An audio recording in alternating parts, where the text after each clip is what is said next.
We're at one of the strike sites here in northern Kharkiv, a residential area where thousands of people live. You can see this car here. We understand that at least one person was killed in this car.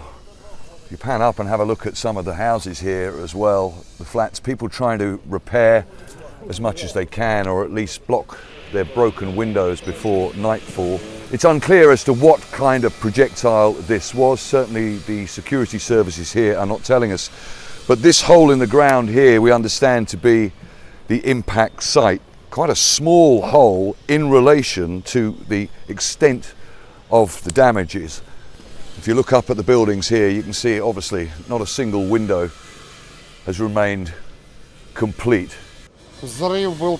There was a massive explosion. The shock wave was so great that it threw me from one room to another in my house.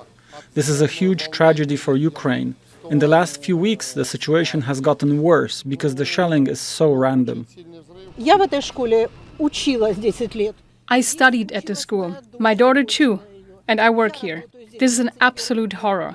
Why are they doing this? This is our beloved school. We have spent all our life here, and they commit these monstrous acts. I can't find the words to describe Putin. The Kremlin says these attacks are revenge for what they say are Ukrainian attacks being carried out across the border inside Russia. The border is only around 30 kilometers from here.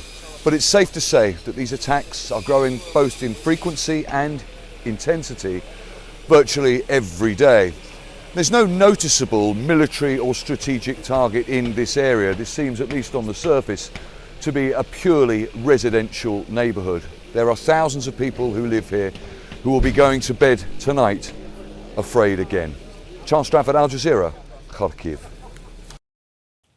Make sure to subscribe to our channel to get the latest news from Al Jazeera.